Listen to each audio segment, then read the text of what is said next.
સ્વતંત્રતાની લાંબી અને અહિંસક લડત લડીને બ્રિટિશ શાસનમાંથી દેશ મુક્ત થયો.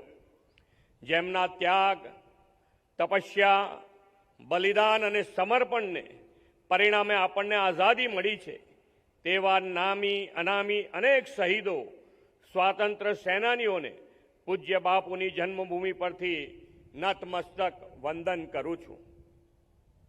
અંગ્રેજોની હકુમતમાંથી મુક્ત થવા માટે સ્વરાજ મેળવવાના જનજુવાળને આઝાદીની લડત માટે ગુજરાતની ધરતીના પનોતા પુત્ર મહાત્મા ગાંધી અને લોહ પુરુષ સરદાર પટેલે પ્રેરણા આપી હતી. દુનિયાના કોઈ દેશ ન ચલાવી હોય એવી અહિંસક લડતથી બ્રિટિશ શાસનના જુલ્મો સામે જીગ જીલીને ભારતે 1947ની 15મી ઓગસ્ટે આઝાદી મેળવી. આન બાન શાનથી આપણો તિરંગો લહેરાવીને દેશવાસીઓએ આઝાદ ભારતીય નાગરિક તરીકેનું ગૌરવ મેળવ્યું.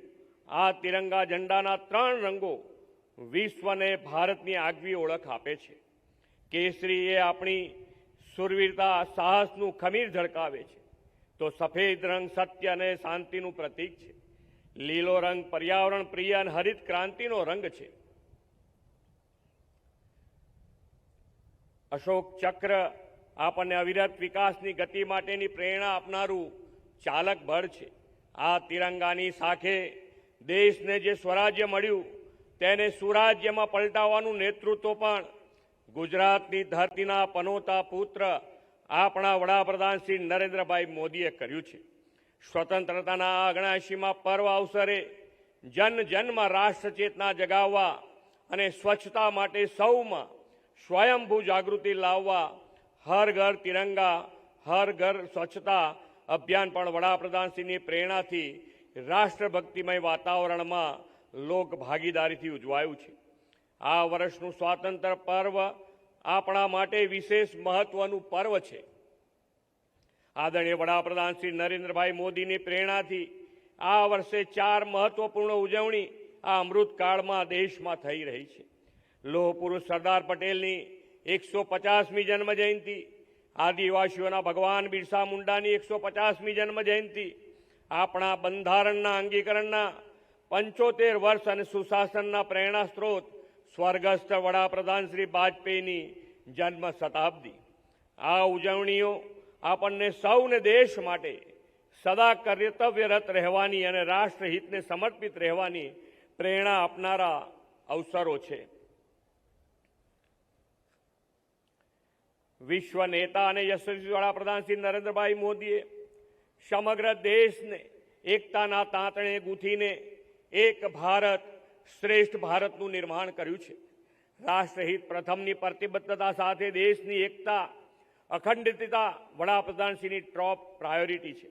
આતંકવાદ કે દેશની સુરક્ષા સલામતી સામેનો કોઈ કાંકરી ચાળો ભારતની ધરતી પર ચાલશે નહીં તેવો સ્પષ્ટ સંકેત ઓપરેશન સિંદૂરની સફળતાથી વડાપ્રધાનશ્રીએ આપી દીધો છે. આઝાદીના દશકો પછી ભારત હવે દેશમાં વિકસેલી સ્વદેશી ટેકનોલોજીના ઉપયોગથી આત્મનિર્ભર બન્યું છે.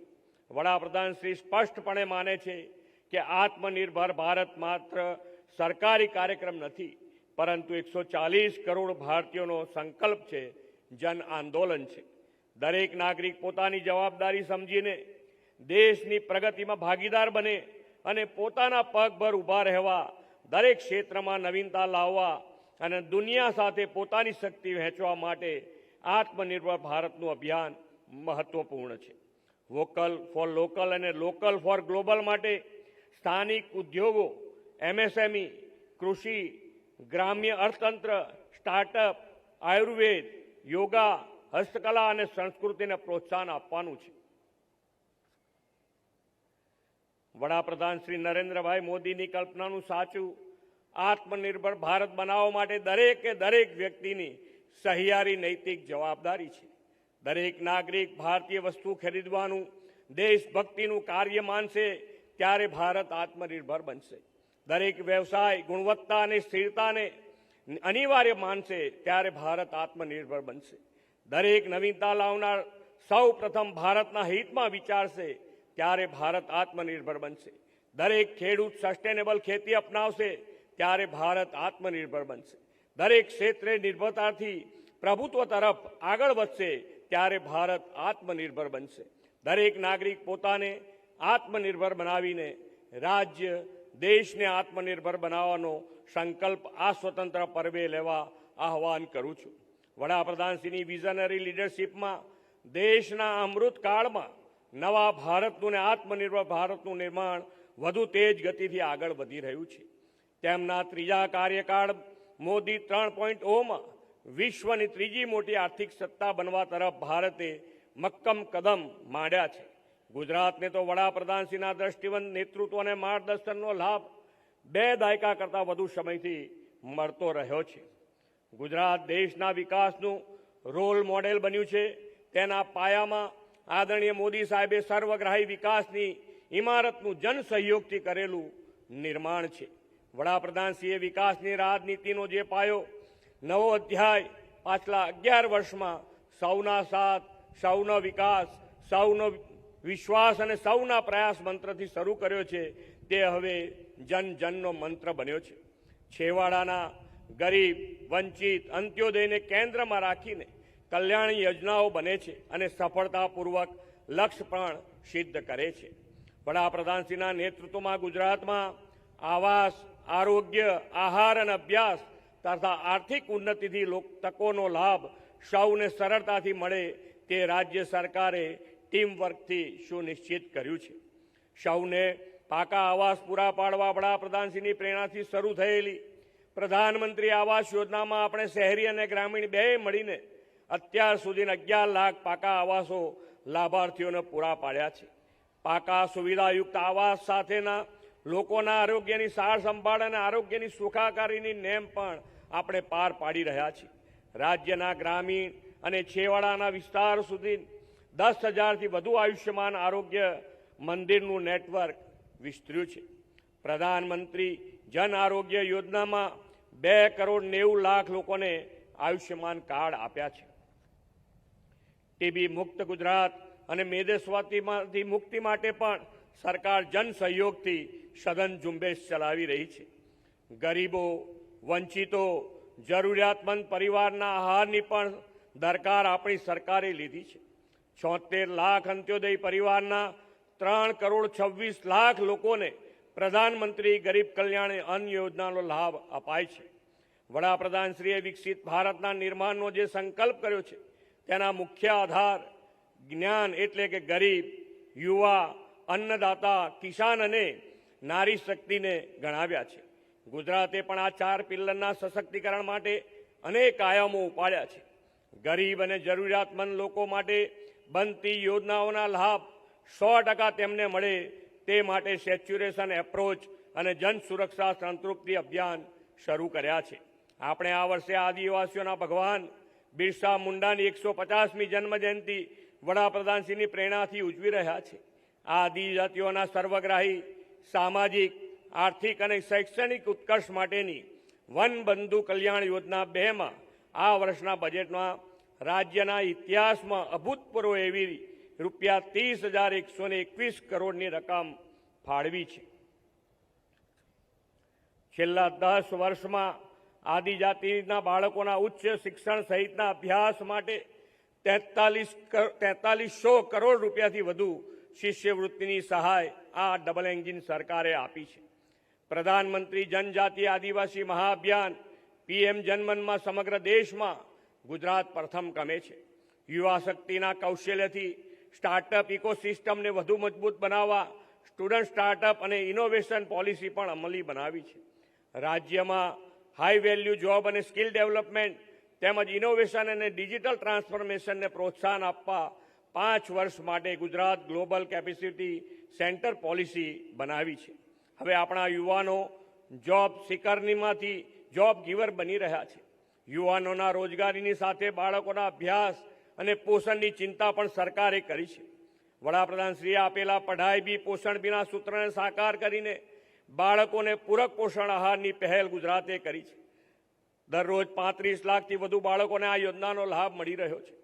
દીકરીઓના અભ્યાસને પ્રોત્સાહન આપવા કન્યા કેળવણી શાળા પ્રવેશોની સફળતાના પગલે નમો લક્ષ્મી માં 10,50,000 દીકરીઓને અત્યાર સુધીમાં સહાય આપી છે। મુખ્યમંત્રી જ્ઞાન સેતુ મેરિટ સ્કોલરશીપ યોજના હેઠળ મેઘાવી બાળકોને વધારાના પ્રોત્સાહન રૂપે 30,000થી વધુ બાળકોને 16 કરોડથી વધુ રકમ ચૂકવાઈ છે। અન્નદાતા ખેડૂતોના હિતને પણ અગ્રતા આપી છે। ટેકાના ભાવે ખરીદી, કિસાન સન્માન નિધિ, દિવસે વીજળી અને સિંચાઈ માટે પૂરતું પાણી એમ બીજથી બજાર સુધી હરેક કદમ પર સરકાર અન્નદાતાની પડખે છે। પોરબંદર સહિત દરિયાકાંઠાના વિસ્તારોમાં માછીમાર ફક્ત બોટ ધારકોને ડીઝલ વેટ રાહતની રકમ ઝડપી, પારદર્શી અને પેપરલેસ માધ્યમથી મળે તે માટે ડીબીટીનો લાભ આપીએ છીએ। એ માટે આ વર્ષે 350 કરોડ રૂપિયાની જોગવાઈ કરી છે। સમાજનો 50% હિસ્સો ધરાવતી નારી શક્તિના સ્વાવલંબન માટે પણ સરકારે નક્કર આયોજનો કર્યા છે। રોજગારીના સર્જનમાં નારી શક્તિની ભાગીદારી 42% છે, તે 2047 સુધીમાં 75% સુધી લઈ જવાનો રાજ્ય સરકારનો નિર્ધાર છે। 5 લાખ બહેનો લખપતિ દીદી બનીને ઘર પરિવારને આર્થિક આધાર પૂરો પાડે છે। એટલું જ નહીં, મહિલા દૂધ મંડળીઓમાં 21%ના વધારા સાથે તેની આવક 9,000 કરોડને પાર કરી ગઈ છે। ગુજરાતે દરેક ક્ષેત્રમાં ઉત્કૃષ્ટ પ્રગતિ અને વિકાસ સાધ્યો છે। ગરવી Gujarat high speed corridor project હેઠળ 12 નવા હાઈ સ્પીડ કોરિડોર તેમજ 2 નવા એક્સપ્રેસ વે વિકસાવવામાં આવશે। બનાસકાંઠાને સૌરાષ્ટ્રના દરિયાકાંઠે સાથે જોડતા ડીસાથી પીપાવા રસ્તાને નમો શક્તિ એક્સપ્રેસ વે તરીકે વિકસાવવાનું આયોજન છે। અમદાવાદથી રાજકોટ અને તેના એક્સટેન્શન દ્વારકા, સોમનાથ તથા પોરબંદર જેવા ધાર્મિક પ્રવાસન સ્થળો અને બંદરોને જોડતા સોમનાથ દ્વારકા એક્સપ્રેસ વેને પણ આવનારા દિવસોમાં વિકસાવવાના છે। એજ્યુકેશન, એગ્રીકલ્ચર, ઇન્ડસ્ટ્રીઝ, કનેક્ટિવિટી અને renewable energy, semiconductor, artificial intelligence આવા અનેકવિધ ક્ષેત્રોમાં ગુજરાત દેશ માટે દિશા દર્શક બન્યું છે। પીએમ સૂર્ય ઘર મફત વીજળી યોજનામાં તો 4 લાખથી વધુ સોલર રૂફટોપ સિસ્ટમ સ્થાપીને ગુજરાત દેશભરમાં ટોચના સ્થાને છે। ગુજરાત સ્પેસ ટેકનોલોજી ક્ષેત્રમાં પણ લીડ રહી રહ્યું છે। આપણે સ્પેસ ટેક પોલિસી પણ જાહેર કરી છે। રાજ્યના સર્વગ્રાહી વિકાસમાં ઇન્ફ્રાસ્ટ્રક્ચર ડેવલપમેન્ટની ભૂમિકા પણ મહત્વની છે। વડાપ્રધાન શ્રી નરેન્દ્રભાઈ મોદીના નેતૃત્વમાં રાજ્યમાં થયેલા ઔદ્યોગિક વિકાસના કારણે શહેરો આર્થિક ગતિવિધિના મોટા કેન્દ્ર બની રહ્યા છે। આ આર્થિક વિકાસના કેન્દ્રો 2047 સુધીમાં કેવા હશે તેનું અત્યારથી જ વડાપ્રધાનશ્રીએ આયોજન કરીને શહેરો અને આસપાસના વિસ્તારના હોલિસ્ટિક ડેવલપમેન્ટ માટે ગ્રોથ હબ તરીકે વિકસાવવાનો પ્લાન બનાવ્યો છે। રાજ્ય સરકારે કુલ 6 ગ્રોથ હબ વિકસાવવાનું આયોજન કર્યું છે। આપણે નીતિ આયોગની મદદથી સુરતના આસપાસના વિસ્તારોમાં સ્ટ્રેટેજિક રિજિયન ડેવલપમેન્ટ માટે સુરત ઇકોનોમિક ડેવલપમેન્ટ પ્લાન તૈયાર કર્યો છે। ગુજરાતના અન્ય ક્ષેત્રના વિકાસ માટે પણ આવો માસ્ટર પ્લાન ઘડવામાં આવી રહ્યો છે। ગુજરાતને એક વિકસિત અને સમૃદ્ધ રાજ્ય બનાવવા સુરત ઇકોનોમિક રિજિયનલ સહિત કુલ 6 ગ્રોથ હબ વિકસાવવામાં આવશે, જેના માટે હાલ અમદાવાદ, વડોદરા, રાજકોટ, સૌરાષ્ટ્રના દરિયાકાંઠો અને કચ્છ માટે રિજિયનલ ઇકોનોમી પ્લાન બનાવવામાં આવી રહ્યા છે। આદરણીય શ્રી નરેન્દ્રભાઈ મોદીએ શરૂ કરાવેલી વાઇબ્રન્ટ ગુજરાત ગ્લોબલ સમિટની સફળતાથી ગુજરાત વિશ્વના ઉદ્યોગ માટે global gateway to the future બન્યું છે। હવે આપણે આવનાર દિવસોમાં રિજિયનલ વાઇબ્રન્ટ સમિટના આયોજનથી પ્રાદેશિક ઔદ્યોગિક વિકાસ પણ વેગ બનતો બનશે। આપણે રાજ્યમાં વિકાસના કામો માટે નાણાકીય વ્યવસ્થાપન એટલું સુદૃઢ કર્યું છે કે વિકાસ માટે ક્યારેય નાણાંની તંગી પડતી નથી। રાજ્યના બજેટમાં પણ ઉત્તરોત્તર વધારો કરતા જઈએ છીએ। આ વર્ષે ₹3.70 લાખ કરોડનું બજેટ આપ્યું છે। સામાજિક સેવા ક્ષેત્ર માટે બજેટની 35% રકમ ફાળવી છે। રાજ્યના શહેરોને સ્માર્ટ અને સસ્ટેનેબલ બનાવવામાં આ વર્ષે શહેરી વિકાસ વર્ષ ઉજવી રહ્યા છીએ। આવનાર સમયમાં રાષ્ટ્રીય અને આંતરરાષ્ટ્રીય રમતોની યજમાની આપણા શહેરો કરવાના છે। આ માટે આપણે ઉચ્ચ કક્ષાનું સ્પોર્ટ્સ ઇન્ફ્રાસ્ટ્રક્ચર વિકસાવી રહ્યા છીએ। સ્પોર્ટ્સ ફોર ઓલના મંત્રને સાકાર કરવા ગાંધીનગરમાં ₹317 કરોડના ખર્ચે દિવ્યાંગ ખેલાડીઓ માટે અદ્યતન સુવિધાઓ ધરાવતું આંતરરાષ્ટ્રીય કક્ષાનું પેરા હાઈ પરફોર્મન્સ સેન્ટર આકાર પામી રહ્યું છે. આ સેન્ટરમાં પેરા એથ્લેટિક્સને વિશ્વ કક્ષાની તાલીમ આપવામાં આવશે. શ્રી નરેન્દ્રભાઈ મોદીએ ગુજરાતમાં કૃષિ, ઉદ્યોગ અને સેવા ક્ષેત્રનું સંતુલન જાળવીને ગુજરાતના બહુમુખી આર્થિક વિકાસ કર્યો છે. આ વિકાસના પાયામાં મજબૂત કાયદો અને વ્યવસ્થા છે. ગુનાહિત માનસિકતા ધરાવતા તત્વોમાં કાયદાનો ડર ઊભો કરીને રાજ્ય સરકારે નાગરિકોની સુરક્ષા અને શાંતિને સર્વોચ્ચ પ્રાથમિકતા આપી છે.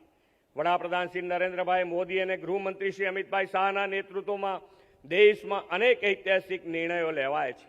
આ નિર્ણયોમાં કલમ 370 નાબૂદી, ટ્રિપલ તલાકનો અંત અને નવી શિક્ષણ નીતિનો અમલ જેવી સિદ્ધિઓ સામેલ છે. આ દિશામાં એક વધુ મહત્વપૂર્ણ કદમ એ છે કે ગુલામીના પ્રતીક્ષામાં બ્રિટિશ સમયના જૂના કાયદાઓનો અંત લાવીને નવા ફોજદારી કાયદાઓ લાગુ કરવામાં આવ્યા છે. ગુજરાતે આ નવા કાયદાઓના અમલીકરણમાં પણ દેશમાં અગ્રેસર સ્થાન પ્રાપ્ત કર્યું છે અને તેના સકારાત્મક પરિણામો પણ દેખાઈ રહ્યા છે. આજે ગુજરાત નેટ સ્ટેટ ડોમેસ્ટિક પ્રોડક્ટમાં વ્યક્તિ દીઠ 1.96 લાખ સાથે દેશભરમાં મોટા રાજ્યોમાં અગ્રેસર છે. શહેર હોય કે ગ્રામીણ વિસ્તાર, દરેકે વિકાસ દરેક સુધી પહોંચે એવી હોલિસ્ટિક ડેવલપમેન્ટની આપણી નેમ છે. આ માટે આયોજનબદ્ધ શહેરી વિકાસને વધુ વેગ આપવા અને ગ્રામીણ વિસ્તારોને વધુ શહેરો જેવી સુવિધા આપવા સહિતની કેટલીક નવી યોજનાઓ આજે જાહેર કરીએ છીએ. શહેરી વિકાસ વર્ષમાં નાના નગરોના પણ સુનિયોજિત વિકાસ માટે 100થી વધુ ટાઉન પ્લાનિંગ સ્કીમ મંજૂર કરવામાં આવશે. 1 લાખ સુધીની વસ્તી ધરાવતા 55 નગરો માટે GIS આધારિત ડેવલપમેન્ટ પ્લાન તૈયાર કરવામાં આવશે. પોરબંદર મહાનગરપાલિકા વિસ્તાર માટે પણ આવી GIS બેઝડ વિકાસ યોજના બનશે. રાજ્યમાં થઈ રહેલા અવિરત વિકાસને કારણે શહેરીકરણ પણ વધ્યું છે. શહેરોની સાથે ગ્રામ્ય વિસ્તારનું પણ વેલ પ્લાન ડેવલપમેન્ટ થાય એવો વડાપ્રધાનશ્રીનો હંમેશા અભિગમ રહ્યો છે. ગુજરાતમાં એ અભિગમને સાકાર કરવા મુખ્યમંત્રી ગ્રામોત્થાન યોજના શરૂ કરવામાં આવશે. તાલુકા મુખ્ય મથક હોય, નગરપાલિકામાં ભળી ન હોય એવી ગ્રામ પંચાયતોના સર્વાંગી વિકાસ માટે ₹100 કરોડના પ્રાવધાન સાથે 5 વર્ષ માટે આ યોજના શરૂ કરી રહ્યા છે. શહેરોમાં વધતી જતી વસ્તીના કારણે મોટા ગામડાઓ શહેરોનો વિકલ્પ બને અને નાગરિકોનો શહેરો તરફથી ગામોમાં આવતા પ્રેરાય તેવો આ યોજનાનો ઉદ્દેશ છે. સસ્ટેનેબલ ડેવલપમેન્ટને લગતા અને માળખાગત સુવિધાઓને સ્પર્શતા કામોનો આ યોજનામાં સમાવેશ કરાશે. આપણું ગુજરાત 1960માં મુંબઈ રાજ્યથી અલગ રાજ્ય તરીકે અસ્તિત્વમાં આવ્યું અને વિકાસની યાત્રાનો પ્રારંભ થયો. વડાપ્રધાન શ્રી નરેન્દ્રભાઈ મોદીના નેતૃત્વ અને માર્ગદર્શનમાં ગુજરાતની એક વિકાસ યાત્રાને 21મી સદીમાં નવી દિશા, નવી ઉર્જા અને નવો વેગ મળ્યો છે. ગુજરાત દેશનું ગ્રોથ એન્જિન બન્યું અને સ્વર્ણિમ સંકલ્પો સાકાર થયા છે. ગૌરવવંતા ગુજરાતની સ્થાપનાના 75 વર્ષ 2035માં પૂર્ણ થાય ત્યાં સુધીમાં સર્વાંગી વિકાસ અને લોકાભિમુખ વહીવટનો નવો આયામ આપણે સિદ્ધ કરવો છે. આ માટે એજન્ડા 2035 આપણે લાવી રહ્યા છીએ. આ એજન્ડા સમૃદ્ધ રાજ્ય, સમર્થ નાગરિકના નિર્માણ માટે સક્ષમ ફ્રેમવર્ક પૂરું પાડશે. વડાપ્રધાનશ્રીએ વિકસિત ભારતનું જે લક્ષ્ય આપ્યું છે તેના આધાર પર વિકસિત ગુજરાત 2047ના વિઝનને સાકાર કરવા માટે આ agenda 2035 whole of the government અભિગમ સાથે દિશાસૂચક બનશે. આ ફ્રેમવર્કમાં રાજ્યવ્યાપી આંતરિક માળખાકીય સુવિધાઓનું સુદૃઢીકરણ, નાગરિકોને સામાજિક અને આર્થિક રીતે સશક્ત કરવા, આર્થિક અને શૈક્ષણિક ક્ષેત્રે ઇનોવેશન આધારિત વિકાસ માટેની ઇકોસિસ્ટમ તૈયાર કરવી, નવી ઉભરતી ટેકનોલોજીનો ઉપયોગ માટે યુવા વર્ગને તૈયાર કરવા સહિતના પાસાઓને આવરી લેવામાં આવશે. આજે 79મા સ્વાતંત્ર્ય દિવસે આપણે ઉજવી રહ્યા છીએ ત્યારે 2047માં દેશ આઝાદીની શતાબ્દી ઉજવે ત્યાં સુધીમાં વિકસિત ભારત 2047નું તેમજ આત્મનિર્ભર અને ઉન્નત ભારતનું વિઝન વડાપ્રધાનશ્રીએ આપ્યું છે. આ વિઝનને અનુરૂપ રહીને આપણે 5G ગુજરાત બનાવવાની દિશા પણ આગળ વધ્યા છે. ગરવી ગુજરાત, ગુજરાતની સાંસ્કૃતિક ધરોહર, પ્રવાસન અને ભૂકંપ પુનઃનિર્માણના સ્મૃતિવનને વૈશ્વિક ઓળખ અપાવી છે. ગુણવંતુ ગુજરાત, ગુજરાતના નાગરિકોનું જીવન ગુણવત્તાયુક્ત બને તે માટે અર્નિંગ વેલ અને લિવિંગ વેલના મંત્ર સાથે વિકસિત ગુજરાતનો રોડમેપ તૈયાર કર્યો છે. ગ્રીન ગુજરાત બનાવવા ગુજરાતે ગ્રીન ગ્રોથ અને રિન્યુએબલ એનર્જી તથા પીએમ સૂર્ય ઘર મુફત વીજળી યોજનામાં લીડ લીધી છે. ગ્લોબલ ગુજરાત વેપારી રાજ્યમાંથી હવે વાઇબ્રન્ટ સમિટના પરિણામે ઉદ્યોગ અને આવનાર સમયની ટેકનોલોજી માટે ગ્લોબલ ગેટવે ટુ ઇન્ડિયા બન્યું છે. ગતિશીલ ગુજરાતના વિકાસના માર્ગો અવિરત ગતિશીલ રહે તે માટે ગરવી ગુજરાત હાઈસ્પીડ કોરિડોર, નમો શક્તિ એક્સપ્રેસ વે, રેલ અને મેટ્રોનું નેટવર્ક વિકસાવ્યું છે. વડાપ્રધાનશ્રીએ આત્મનિર્ભર ભારતનું જે વિઝન આપ્યું છે તેને પણ આપણે ગુજરાતમાં સરકારી સેવામાં સરળતા અને સુગમતા સાથે જનજનની સહભાગિતાથી લોકોનું સશક્તિકરણ અને સુરક્ષા સાથેનું આત્મનિર્ભર ગુજરાત બનાવવા માટે પ્રતિબદ્ધ છીએ. વિકસિત ભારત માટે તેમણે વિકાસ સાથે પર્યાવરણ સંતુલનને પણ પ્રાથમિકતા આપવાની પણ પ્રેરણા આપી છે. આપણી રોજિંદી જીવનશૈલીને પર્યાવરણ અનુકૂળ બનાવવા મિશન લાઈફનો વિચાર આપ્યો છે.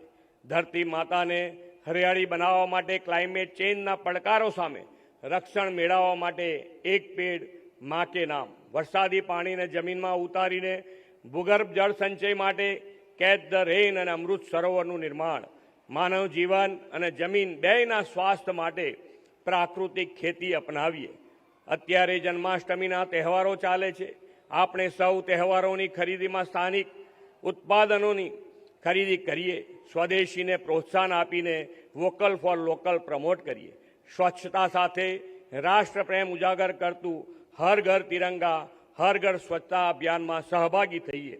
79મા સ્વાતંત્ર્ય પર્વે પોરબંદરની આ ઐતિહાસિક ધરતી પરથી આપણે સૌ ગુજરાતીઓ સંકલ્પ લઈએ એજન્ડા 2035 સુધી સમૃદ્ધ રાજ્ય, સ્વર્થ નાગરિક બન માટે અને વિકસિત ભારત માટે વિકસિત ગુજરાતના નિર્માણથી આપણે લીડ લઈને ગુજરાતને સર્વોત્તમ બનાવીશું.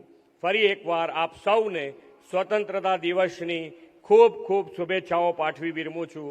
ભારત માતા કી જય. વંદે માતરમ. જય જય ગરવી ગુજરાત.